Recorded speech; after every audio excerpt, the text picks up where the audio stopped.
बांग्लादेश में इस्कॉन के धार्मिक नेता चिन्मय कृष्ण दास प्रभु की गिरफ्तारी से जलपाईगुड़ी के सनातनियों और कृष्ण भक्तों में देखी जा रही है नाराजगी।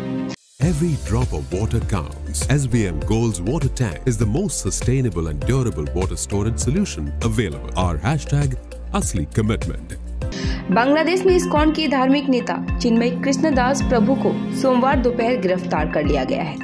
मीडिया रिपोर्ट्स के मुताबिक उन पर देशद्रोह और सांप्रदायिक सद्भाव का आरोप लगाया गया है। बांग्लादेश में धर्मगुरु चिन्मय कृष्ण दास ब्रह्मचारी को हिरासत में ले जाने से जलपाईगुड़ी के सनातनी समाज काफी चिंतित है। बांग्लादेश मीडिया के मुताबिक चिन्मय प्रभु ढाका से चटगांव जाने के लिए हजरत शाहजलाल अंतर्राष्ट्रीय हवाई अड्डे पर पहुंचे थे। यहीं से उन्हें जासूसी पुलिस ने गिरफ्तार कर लिया। मौके पर मौजूद इस्कॉन सदस्यों का कहना है कि डीबी पुलिस ने कोई गिरफ्तारी वारंट नहीं दिखाया। उन्होंने सिर्फ इतना कहा कि वे बात करना चाहते हैं। इसके बाद उन्हें माइक्रोब्स बस में बैठाकर ले गए। चिन्मय प्रभु को चिन्मय कृष्ण दास ब्रह्मचारी के नाम से भी जाना जाता है। जलपाईगुड़ी के सनातनी समाज के साथ साथ कृष्ण भक्तों की संस्थाओं में से एक गौड़िया माठ के संतों ने इसका विरोध जताया है। ভালো ঘটনা নয়, বেদনাদায়ক ঘটনা। এটা হওয়া উচিত নয়, এটা কাম্য নয়।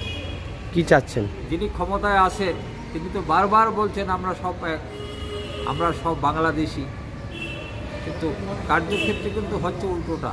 উনি সেটাকে যদি কঠোর হস্তে দমন করতে পারেন তাহলেই ভালো হবে। তা না হলে এটা যাতে না হয় এমন ঘটনাটা, হিন্দুদের উপরে যেমন এরকম নিপীড়ন যাতে না হয়।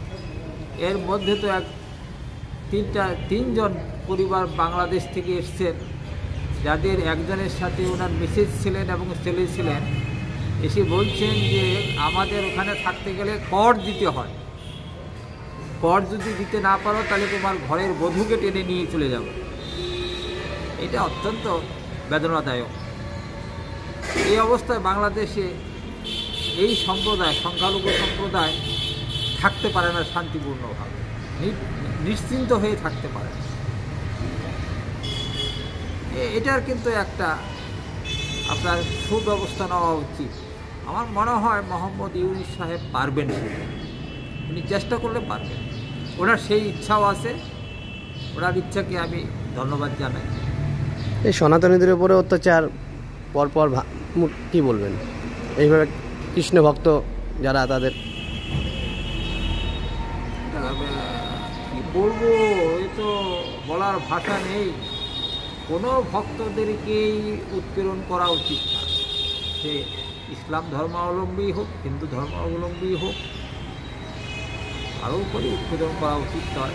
আমার মনে হয় বাংলাদেশের বৃহত্তম যে জনগোষ্ঠী আছে তাদের খুব কম পার্সেন্টেজ এই কাজে অংশগ্রহণ করে। তারা সকলেই চায় সকলে শান্তিপূর্ণভাবে থাকে।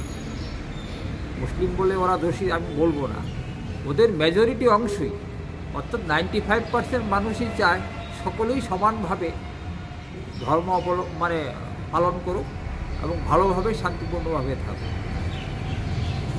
আমি কিন্তু, আপনারা কি চান? মুসলিমরাও কিছু সংখ্যক লোক এই কাজটা করে যায়। আপনি কি চান?